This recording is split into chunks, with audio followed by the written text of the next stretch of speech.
안녕하세요. 저희는 팀 한통속입니다. 저희 팀명은 팀원들이 모두 하나로 통하여 한국 통상의 흐름을 속속히 탐구하겠다는 의미를 가지고 있습니다. 네, 통상을 함께 고민하고 발전시켜보자는 의미도 함께 담고 있습니다. 네, 열심히 준비해서 통상의 새로운 시각을 보여드릴 수 있도록 최선을 다하겠습니다. 그럼 대회장에서 11월 5일에 만나요.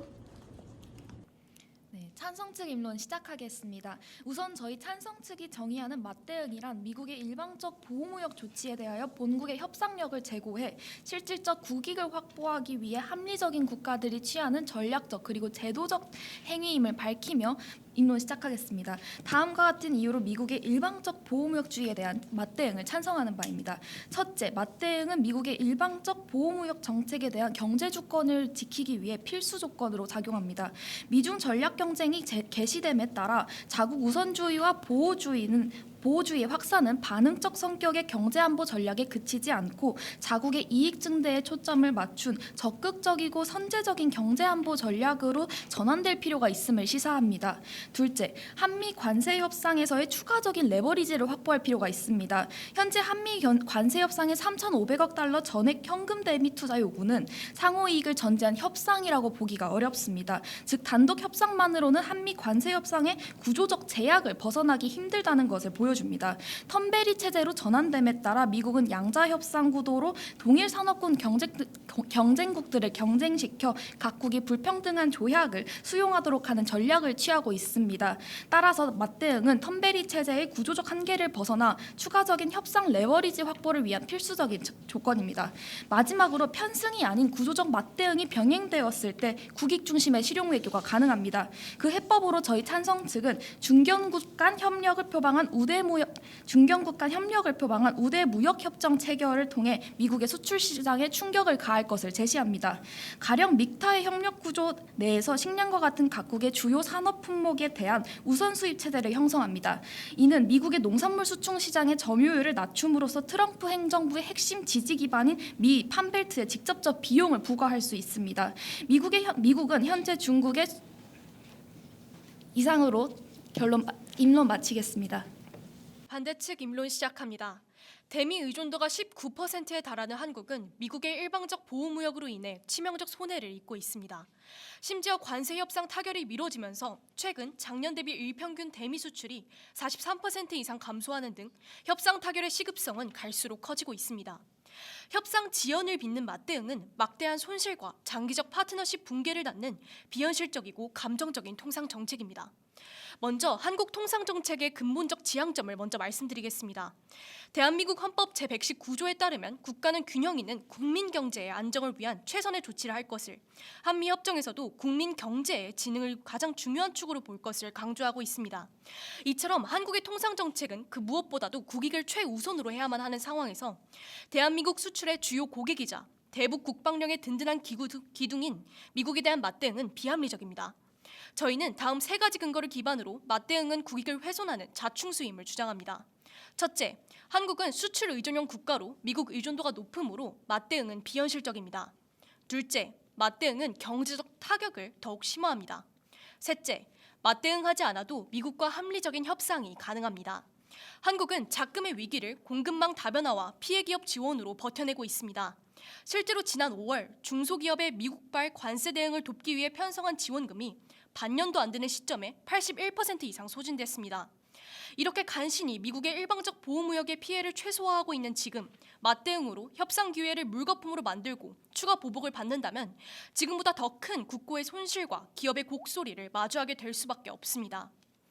섣부른 맞대응으로 경제는 물론 안보까지 위험에 빠뜨리지 말고 보다 현명한 통상 정책과 한국 경쟁력 강화로 국익을 최우선으로 수호해야 함을 거듭 강조드립니다. 이상으로 입론 마치겠습니다. 감사합니다.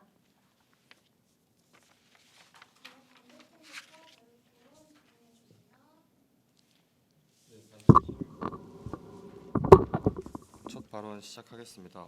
우선 대한민국은 미국 의존형 국가로서 맞대응은 비현실적이라고 볼 수 있습니다. 한국은 원료 및 원재료가 부족하며 내수 시장이 제한적인 수출 의존형 국가입니다. 우리나라는 수출입 의존도가 국내 총 생산 대비 89%에 달하고 특히 전체 수출의 20%가량을 미국에 의존하는 형태입니다. 미국이 우리의 가장 큰 시장인 셈입니다. 거기에 더불어 수출 품목도 제한적입니다. 한국은 반도체, 자동차 등 제한된 품목을 주로 수출하는데 이러한 수출의 가장 큰 시장 역시 미국입니다. 하지만 이러한 품목은 일본이나 대만과 치열히 경쟁하고 있다는 특징을 가지는데요. 그렇기 때문에 문제는 한국이 맞대응을 하여 만약 미국에 보복을 당할 시 우리나라의 경쟁력만 하락하는 결과를 낳을 수 있다는 것입니다. 또한 한국 수출 주력품의 원천 기술 다수를 미국이 보유하고 있는 상황에서의 맞대응은 현명한 처사가 아닙니다. 미국은 한국 수출 주력품인 반도체의 설계 기술, 인공지능 등의 핵심 원천 기술의 특허를 가지고 있습니다. 미국 기술을 사용하는 삼성전자와 SK 하이닉스는 이로 인해 실제로 HBM 수출 리스크를 안고 있습니다. 삼성전자와 SK 하이닉스가 반도체 설계와 제작에 미국 기업의 기술과 장비를 이용하기 때문인데요. 이 때문에 미국이 중국에 대한 HBM 수출 통제를 했을 때 실제로 삼성전자가 타격을 크게 입은 바도 있습니다. 원천 기술에 대한 통제가 들어오게 되면 우리 주력 상품에 대한 피해가 더 커질 수 있다는 말입니다. 더불어 원천 기술로 인한 분쟁이 있었던 한국 수력 원자력과 미국 웨스팅하우스 사례도 원천 기술 사용 제한의 위험성을 보여줍니다. 만약 한국이 과도한 맞대응을 진행한다면 한국 주력 산업의 근간이 흔들리는 이용 제한에 부딪힐 수 있습니다. 무엇보다 안보 협력도 중요합니다. 미국과의 안보 동맹은 한반도 방어에 핵심적인 역할을 합니다. 이어서 질문 드리겠습니다. 따라서 저희가 질문 드리겠습니다. 찬성 측은 맞대응을 통해서 이렇게 레버리지를 증가할 수 있다라고 말씀을 해주셨는데 자유토론 이후 발언에서 마저 질문 드리겠습니다. 네, 반론 시작하도록 하겠습니다. 그렇다면 저희는 반대측이 과연 일단 반대측은 우리나라의 미국에 대한 맞대응을 부정하시고 이에 대한 대책으로 피해기업 지원이라든지 공급망 다양화를 주장해 주신 것 같습니다. 그렇다면 저희가 질문 드리고 싶은 것이 일단 미국이 가장 큰 시장이라고 하시면서 공급망을 다양화하겠다는 해결책을 내놓으신 셈인 이 부분이 약간 배치가 된다고 생각해서 이 부분에 대해서 약간의 해명을 해주시면 좋을 것 같습니다. 저희는 오히려 저희의 맞대응 대책이 협력에 대한 협상력을 확보하면서도 공급망을 다양화할 수 있는 방안이라고 생각합니다. 왜냐하면 믹타 같은 경우에는 중견국으로 구성이 되어 있습니다. 구체적인 나라를 말씀드리자면 멕시코, 인도네시아, 대한민국, 튀르키예, 호주입니다. 이들의 비교 우위와 지정학적 위치가 다르기 때문에 오히려 에너지를 수입하고 농산물을 수출하는 등 다양한 공급망을 확대하고 이를 통해서 미국의 전략 산업을 타격한다면 오히려 보복성을 보여주지 않으면서도 미국에 대한 레버리지를 확보할 수 있다는 점을 말씀드리고 싶습니다.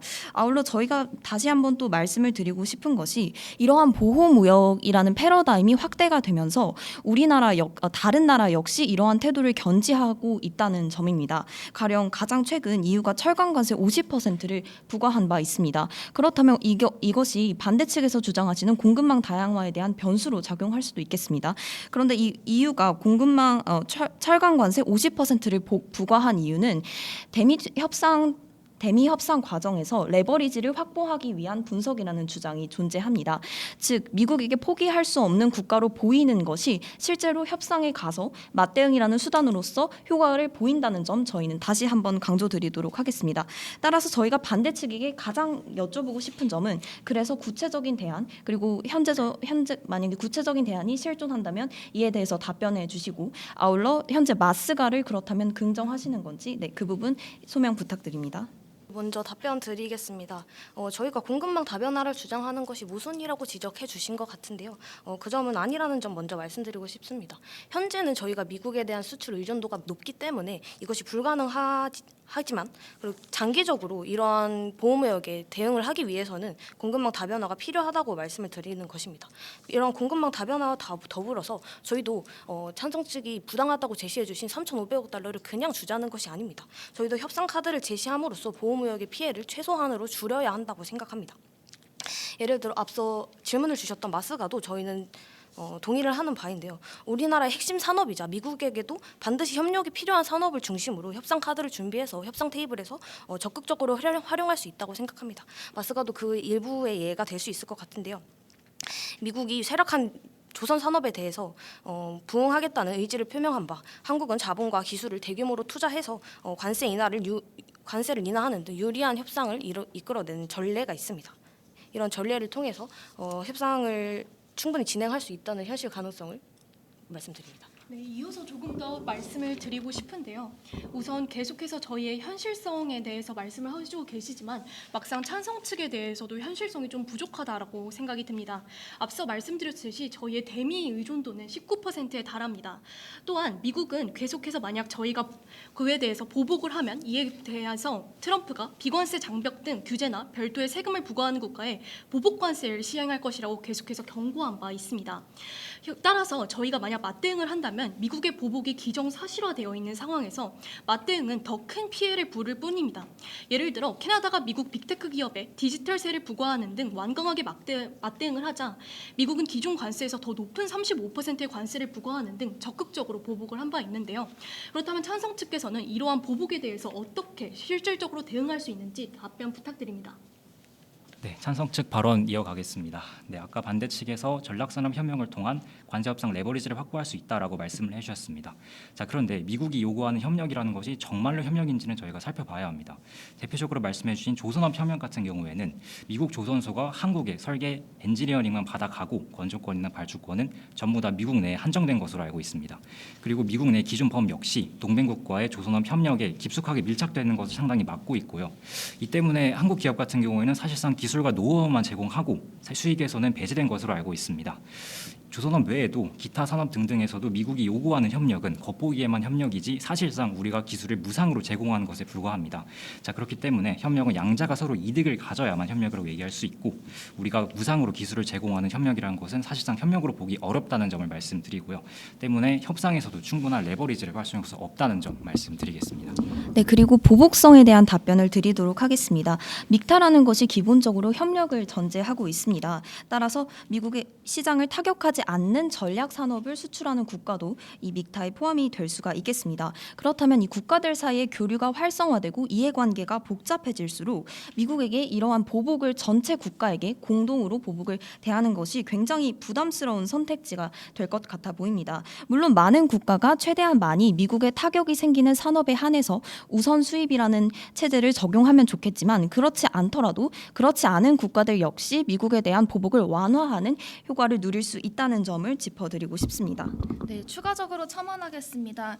네, 공급망 다변화에 대해서도 저희가 장기적인 관점에서는 동의하는 바입니다. 그 관점이 오히려 믹타를 통해서 상호보완적인 관계를 형성하기 때문에 그 국가들 사이에 공급망 다변화를 실현시킬 수 있다는 말씀드립니다. 더불어서 찬성 측께서 제시해 주신 당장의 한미 관세 협상에서의 추가적인 레버리지를 어떻게 확보할 수 있을 것인지에 대해서 좀 더 구체적인 답변 부탁드립니다. 이상을 마치겠습니다. 네, 먼저 답변 드리겠습니다. 그 공급망 다변화에 대해서 계속해서 말씀해 주시고 계신데요. 하지만 막상 저희의 공급망 다변화가 현실성이 없다고 말씀하시면서 장기적으로 공급망 다변화가 가능하다라고 말씀만 하시는 것은 다소 좀 낙관적인 시각으로 보입니다. 저희는 계속해서 지금 당장의 현실에 대해서 말씀드리고 있습니다. 맞대응을 계속해서 하게 된다면 협상하는 것에 비해 합의하고 타결하는 데 걸리는 시간이 더욱더 길어지게 됩니다. 그 과정에서 먼저 로비 금액이 증대되는데요. 현재도 불확실한 관세와 경제 상황 때문에 기업들은 불필요한 로비 비용을 사용하고 있습니다. 맞대응 시 그 불확실성이 더 커져 기업으로 하여금 추가적 비용 지출을 낳게 될 것입니다. 실제로 최근 4년 사이 로비 규모만 2배가 증가한 수치로 기업들이 불안정한 상황 속에서 자사 이익을 지키기 위해 움직이고 있습니다. 또한 저희가 아까 말씀드린 것처럼 미국 시장 의존도가 높다는 점 계속해서 말씀드렸는데요. 15% 관세를 내면 한미의 대미 수출액이 5% 감소하고 25% 관세를 부과하면 수출이 15% 감소하는 결과를 낳게 됩니다. 이러한 과정에서 만약 보복 조치로 지금 현재의 대미 무역 수지가 더 악화한다면 공급망 다변화를 꾀할 여력조차가 없어지게 될 것입니다. 또한 경쟁력에 대해서도 조금 질문을 드리고 싶은데요. 아까 입론에서 말씀하실 때 이 농산물 수입을 줄임으로써 이렇게 더욱더 그럼 협력이 가능하다고 하셨습니다. 하지만 최근 대만도 농산물 수입을 더욱더 약속했고 EU도 이미 에너지 등 투자를 약속했고 일본도 추가 투자를 약속했습니다. 과연 이런 상황에서 한국만 맞대응을 한다고 하여서 이런 미국의 실효적인 그런 대응이 될 수 있을지에 대한 의문이 듭니다. 한국은 계속해서 만약 일본과 우리나라 주력 수출 상품인 자동차, 전자제품 등은 대체 가능성이 높습니다. 특히 일본과 EU는 자동차 관세가 15%이지만 한국만 25%로 계속해서 이러한 피해가 가해지고 있는데요. 우리 상품이 경쟁력을 잃고 대체되는 현상에 대해서는 어떻게 대처하실 수 있습니까?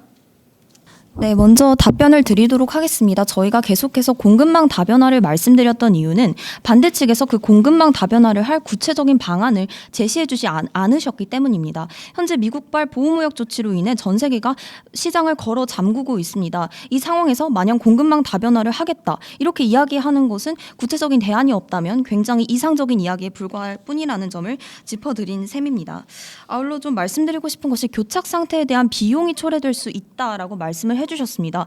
그렇다면 맞대응이라는 레버리지 없이 오히려 협상이 교착될 여지가 있지 않느냐는 질문을 드리고 싶습니다.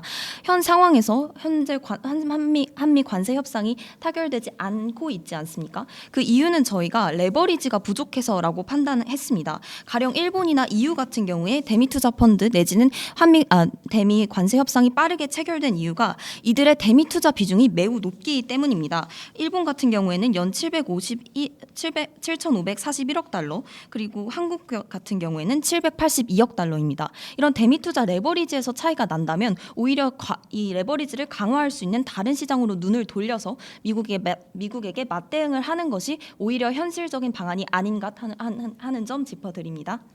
네, 첨언하겠습니다. 추가적으로 이제 농산물 시장에 타격을 준다는 말씀에 대해서 질문해 주셨는데 이에 대해서 믹탄의 중견국 간 협의체를 통해 그 경쟁력을 확보할 수 있다는 말씀드리겠습니다. 구체적으로 미국 내 최대 농부 조직인 미국 농업인 연맹에서는 비료의 주요 성분인 갈륨이 85%가 캐나다에서 수입되고 농기계 부품도 캐나다와 멕시코가 주요 수입처로 판단됩니다. 따라서 이에 대한 영내 무역 활성화를 통해서 미국 시장에 대한 진출 수량을 감소시킬 경우에 충분히 농업 판벨트에 대해서 충분히 타격을 줄 수 있음을 의미하고요. 이것이 트럼프 정부의 유의미하다는 점은 2018년의 사례에서도 찾아볼 수 있다는 말씀 드리겠습니다. 네, 앞서 질문 드린 바에 대해서 먼저 답변 드리겠습니다. 다자간 무역 협정 체제에 대해서 구체적으로 답변을 말씀드리지 않아서 저희가 지금 말씀드리도록 하겠습니다. CPTPP라는 협력 체제도 가입을 할 수 있고 아세안 협력, 그리고 이와의 협력 강화, 인도태평양 경제 프레임워크 등 다양한 공급망 변화 사례들이 존재할 수 있고 저희는 지금 그런 방안을 가입하기 위해서 모색하고 이미 가입되어 있는 협력체들도 많이 있습니다. 우리나라 그리고 그 효과도 지금 잘 드러나고 있는 편인데요. 우리나라가 대미 수출에서는 좀 떨어졌지만 EU에서의 수출이 19% 늘거나 CIS라는 독립국가에서는 무려 54% 정도 증가하는 이런 효과들을 나타내고 있습니다. 신흥 시장에서도 두 자릿수 성장세가 이어지면서 미국 시장의 공백을 일정 부분 메워주면서 이런 효과를 입증하고 있는 셈입니다. 그리고 또한 저희가 협상 레버리지가 부족하다라고 계속해서 말씀을 해주시고 있는데요. 저희는 한국은 미국에게 상당히 중요한 국가라고 할 수 있습니다. 예를 들어서 미국의 주요 AI 반도체 기업의 HBM의 대부분을 한국에서 조달하고 있는 상황이고요. 그리고 한국무역협회에 따르면 중국이 미국의 수출을 통제한 이런 핵심 광물, 예를 들어 텅스텐이나 비스무트와 같은 핵심 광물의 경우 중국을 배제하면 미국은 한국에 핵심적으로 의존하고 있는 상황입니다. 그래서 그중에 41% 정도가 한국산이라고 볼 수 있고요. 이런 점을 통해서 충분히 한국이 협상 레버리지가 있다는 점을 말씀드리고 싶습니다. 또한 조금 더 첨언드리겠습니다. 앞서 말씀해주신 캐나다는 최근 미국에 대한 맞대응을 취소하면서 어느 정도 물러나는 모습을 보였는데요. 그런 상황에서 말씀하신 그러한 다자간 협력이 가능한지 그런 현실성에 대해서 의문이 듭니다. 또한 한국의 협상 레버리지가 적다고 하셨지만 한국은 대미 투자 1위로 알고 있는데요. 그런 상황에서 그렇다면 오히려 일본보다 저희 협상력이 조금 더 높은 거 아닐까라는 질문도 드립니다. 답변 드리겠습니다. 앞서 CPTPP나 이 아세안과 협력과 같은 메가 FTA, 아세안은 아니지만 어쨌든 CPTPP와 같은 메가 FTA에 참여함으로써 공급망 다변화를 해야 한다고 말씀을 해주셨습니다. 자, 그런데 이 CPTPP에 참여 중인 주요국들과 EU나 일본 등이 가진 전략 산업이 한국과 겹치고 있기 때문에 장기적으로 한국이 이들과 경쟁 관계입니다. 따라서 이들과의 장기적으로 이익을 얻기 어렵다는 점을 말씀드리고요. 이런 점에서 보면 저희가 말씀드린 믹타 같은 경우가 각 국가 전략 산업이 각자 다르고 그렇기 때문에 상호 보완적인 무역을 진행할 수 있기 때문에 장기적으로는 저희가 말씀드리는 대안이 한국에 훨씬 더 이득을 가져다 줄 수 있다는 점을 말씀드리겠습니다. 네, 첨언하겠습니다. 캐나다의 이제 협의 가능성에 대해서 질문을 주셨습니다. 저희는 이러한 점에서 믹타 간의 중견국 다자 협의를 표방한 일종의 미국의 수출 시장 타격이 더 현실성 있다는 점을 한번 말씀드리겠습니다. 중견국 간 다자 협의체를 표방합니다. 즉 WTO 체제 하에 그리고 자유무역을 표방하는 협의체로서 그 역내 무역을 강화한다는 것은 미국의 보복의 빌미를 줄 가능성이 보다 적극적인 보복 맞대응보다는 적다는 점 말씀드립니다. 더불어 계속해서 이제 공급망 다변화를 통해 협의체를 가입한다고 말씀해 주셨는데 저희는 그러한 측면에서 중견국 간 협의를 통해서 맞대응의 성격을 병행하면서 공급망 다변화를 궁극적으로 추구할 수 있는 방안이다라는 말씀드리겠습니다. 즉 단기적으로는 단기적으로는 맞대응의 성격을 띠므로써 협상 레버리지를 확보하고 장기적으로는 상호 보완적인 관계를 형성해 공급망 다변화를 궁극적으로 추구하는 것이 국가 안보를 위한 전략 아니겠습니까? 네, 그리고 아울러 공급망 다변화가 단기적으로 효과를 봤다라는 사례를 제시해 주셨는데 이것은 사실 재고 소진과 관련된 문제이기 때문에 엄연히 조금 다른 부분이 있다는 점을 말씀드리고 싶습니다. 아울러 트럼프 1기와 달리 2기에서는 턴베리 체제를 지향하고 있습니다. 공동 대응 필요합니다. 앞서 찬성 측께서 일본이 더욱더 경쟁력이 있다라고 말씀해 주셨는데요. 저희도 그렇다고 생각합니다. 그렇다면 더더욱 일본은 맞대응을 하지 않아서 협상을 하고 EU도 맞대응을 하다가 취소해서 결국 협상을 이루어내었는데 그렇다면 오히려 현재 우리가 맞대응을 하지 않고 빠르게 협상을 하는 게 더 나은 거 아닐까요? 아까도 말씀드렸지만 일본과 EU는 자동차 관세가 15%이지만 한국만 25%로 심각한 피해를 안고 있습니다. 따라서 더욱더 빠른 협상이 중요하다는 점을 말씀드리고 싶습니다. 또한 계속해서 지금 당장의 피해에 대해서 답변을 해주시지 않아 좀 아쉽습니다. 국내 중소기업 최대 수출 시장 또한 미국이고 총 대미 수출 중 35%를 차지하고 있는데요. 산업연구원 보고서에 따르면 미국이 관세를 20% 부과할 때 국내 중소기업의 대미 수출액이 현재보다 20% 줄어든다고 분석했을 정도로 굉장히 피해가 심각한데 이에 대한 해결책 계속해서 제시해주지 않고 계시다는 점 말씀드립니다. 이어서 첨언 드리겠습니다. 앞서 말씀해주신 EU 사례를 통해서 우리나라도 협상 레버리지를 충분히 가질 수 있다라고 말씀을 해주셨는데요. 사실 EU나 다른 나라들이 어떤 협상의 레버리지를 가질 수 있었던 건 국력의 차이가 굉장히 큽니다. EU와 우리나라는 여러 경제 구조적인 차이가 있는데요. EU는 세계 최대 단일 내수 시장을 보유하고 있는 상황이고 총무역에서 대미 수출은 6%에 불과해 우리나라와 상황이 매우 다릅니다. 미국의 보호무역 조치 타격의 대부분을 상당히 자체적으로 흡수할 수 있는 것입니다. 하지만 우리나라는 GDP의 한 89% 정도가 수출에 의존하고 있기 때문에 우리가 미국이 레버리지를 가했을 때 우리에게 올 보복이 훨씬 더 강하다는 점을 말씀드리고 그러한 보복이 없다라고도 해주셨는데 그러면 그러한 중견 국가들을 규합하는 의장국으로서 하나 작용을 하자는 것인데 그러한 역할을 하는 것에 대해서는 미국이 보복 조치를 가하지 않는다고 어떻게 확신을 하시는지 그리고 그러한 확신에 대해서 우리나라가 미국과 가지는 안보적인 그런 연계성도 포기할 정도로 그것의 효용성이 큰지도 질문드리고 싶습니다. 네, 발언하도록 하겠습니다. 먼저 한국의 레버리지가 미국에게 한국이 굉장히 중요한 국가이기 때문에 레버리지가 충분하다라는 답변을 해주셨습니다. 그렇다면 왜 지금 현재 한미 관세 협상이 원활하게 타결되고 있지 않은지를 소명해 주셔야 할 것 같습니다. 협상의 교착에 대해서 이러한 관세의 효과를 국내 기업이 감당해야 하고 이 부분을 찬성 측에서 어떻게 해결할 거냐라고 질문을 해주셨지만 저희는 오히려 이것이 반대 측에서 답변하셔야 하는 부분이라고 생각합니다. 협력을 지속적으로 강조를 해주시고 있는데 그렇다면 이 협력을 빠르게 달성할 대책은 무엇이며 그런 것은 어떻게 반대 측에서 주장할 수 있는지 이에 대한 답변 부탁드립니다. 그리고 계속해서 EU라든가 일본 등 여러 가지 국가들의 협상 기조를 말씀해 주십니다. 자, 그런데 오히려 강대국이 아니라 중견국이나 약소국일수록 이 경제 안보와 일방적인 보호무역 조치가 전개되는 이 시기에 오히려 더 협상만으로는 부족하다는 연구 결과가 있습니다. 실제로 국제결제은행에 대해서는 경제 통합이 깊어지고 경제 안보의 시대로 접어들수록 강대국이 상대국을 압박할 수 있는 그 수단이 늘어난다고 분석을 했고요.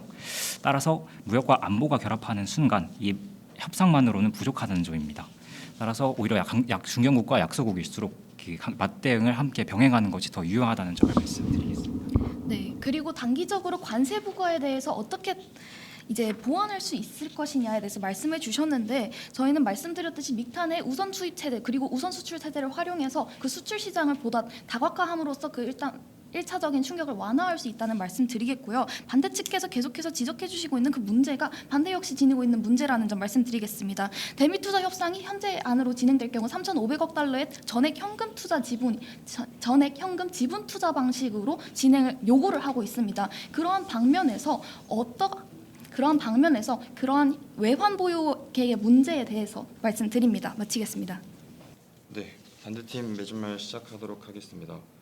협상을 어떻게 달성할 수 있을 것이냐라고 말씀을 해주셨는데 현재 3,500억 달러 상당의 어제 이제 미국이 우리나라에게 현금화를 요구했던 것은 어제자로 미국이 다른 안을 제시해 현재 검토 중이라는 정보가 나온 바가 있습니다. 따라서 이는 맞대응이 없이도 충분히 미국과의 협상을 통해서 또 관세 합의를 이뤄낼 수 있다, 상당한 진전이 있을 수 있다는 걸 의미하는 것이고요. 맞대응이 미국의 보복으로 이뤄지지 않을 수 있을 것처럼 사실 주장을 하셨지만 이는 어떻게 보면 우리나라의 국가 경제를 불확실성, 미국이 아닌 다른 곳으로 대체한다고는 하지만 불확실성에 내던지는 꼴입니다. 미국의 요구에 협상과 합의로 일관함에도 조금씩 압박을 높여가는데 국력의 차이가 압도적인 상황에서의 맞대응은 더 큰 보복과 압박으로 돌아올 수밖에 없습니다. 미국의 오랜 우방이자 미국 주도로 구축된 자유무역 구조를 충실히 이행해 온 한국에게 이번 상호관세는 분명 부당한 것은 맞습니다. 그러나 부당함에 맞서는 방법이 반드시 맞대응만 있는 것은 아닙니다. 트럼프 미국 대통령은 상호관세에 대한 어떤 맞대응에도 더 강하게 보복하겠다고 밝힌 바 있습니다. 우리나라처럼 미국과 경제, 안보적으로 강하게 연결되어 있는 국가가 보복이라는 리스크를 굳이 감수할 필요가 있을까요? 한국 경제에서 대미 수출입은 대체 불가능한 수준입니다. 주력 산업의 가장 큰 수요처는 미국이며 한국 첨단 산업의 원천 기술 다수도 미국에 있습니다. 보편 관세 15%로도 휘청이는 한국에게 보복 조치를 견딜 힘은 없습니다. 통상에서의 맞대응이 안보 압박으로 이어질 가능성도 배제해선 안 됩니다. 반면 앞서 말씀드렸다시피 우리나라 협상 우선 전략은 효과를 보고 있습니다. 미국이 전략적으로 필요한 지점을 적극적으로 파고들고 미국의 해운 투자와 앞으로 유치할 투자를 근거로 협상을 이어가고 있기 때문입니다. 그 결과 미국의 새로운 투자 방식 제안을 이끌어낸 상황입니다. 미국 보호무역에 대한 맞대응은 계란으로 바위를 치는 꼴입니다. 오랜 기간의 동맹과 신의를 깨고 협상을 할 수 있을지도 모른다는 불확실성을 선택하는 것은 현명하지 못한 처사입니다. 마무리하겠습니다. 네, 반대 측께서 아까 미국이 새로운 안을 제시했다고 말씀하시면서 협상이 곧 타결할 가능성이 있다라고 말씀을 해주셨는데 이 협상안의 구체적 내용이 아직 확인되어가 아니고 심지어 이것이 오히려 더 미국에 유리한 안이라면 오히려 한국은 기존 안보다 더 경제적 주권과 실익을 해야 하는 안을 선택할 수 있게 됨을 말씀드리면서 찬성 측 마무리 발언 시작하겠습니다. 오늘 토론의 핵심 쟁점은 미국의 일방주의적 통상 질서 속에서 한국이 최소한의 경제적 주권과 실익을 어떻게 지킬 것인가였습니다. 그러나 반대 측은 한국이 지금 당장 어떤 방식으로 대응해야 하는지 단지 명확하게 국익을 해치는 이 관세 협상의 조속한 타결만을 말씀하시면서 어떻게 우리의 주권과 실익을 지킬 것인지에 대한 명확한 해답은 제시하지 못해 주셨습니다. 반대 측은 협력과 전략산업을 통한 관계 복원을 주장했지만 이번 한미 관세 협상은 그 전략이 실패했음을 보여주었습니다. 한국은 조선업, 제조업 등 전략산업 협력 카드를 내세워서 관세 완화를 시도했지만 미국은 이를 협력의 제한이 아닌 추가 양보의 신호로 받아들였고 결과적으로 협상은 교착 상태에 있습니다. 협력이 반드시 해결로 이어지지 않는다는 명백한 현실적인 증거입니다. 둘째로 반대 측은 공급망 다변화, 신설을 근본적 해법으로 제시하셨지만 이는 장기적인 비전일 뿐 지금 유효한 대응책이 아닙니다. 따라서 반대 측의 주장은 원론적으로는 옳지만 현실적으로는 무력한 상황입니다. 이런 상황 속에서 한국이 나아가야 할 방향은 명확합니다. 구조적 맞대응을 통해 다자적 억제력으로 양자 간 비대칭을 교정하고 규범을 통해서 통상 질서를 조정의 방향으로 설계하는 것입니다. 믹타와 같은 중견국과의 공동 맞대응이 훌륭한 예시입니다. 공통 이익에 기반한 중견국 연대는 단독 국가의 무력함을 보완하여 단기적 충격에 충분히 대비할 힘을 보강할 수 있습니다. 또한 중장기적으로는 규범 공백을 메우고 중견국이 가진 위치적 권력을 활용하여 한국의 경제적 자율성과 실익을 확보할 수 있는 가장 현실적이고 실효적인 전략입니다. 이러한 구조적 맞대응이야말로 단기적 피해를 최소화하고 장기적으로 경제적 자율성과 협력을 동시에 확보하는 방향인 점을 말씀드리면서 결론 마치도록 하겠습니다.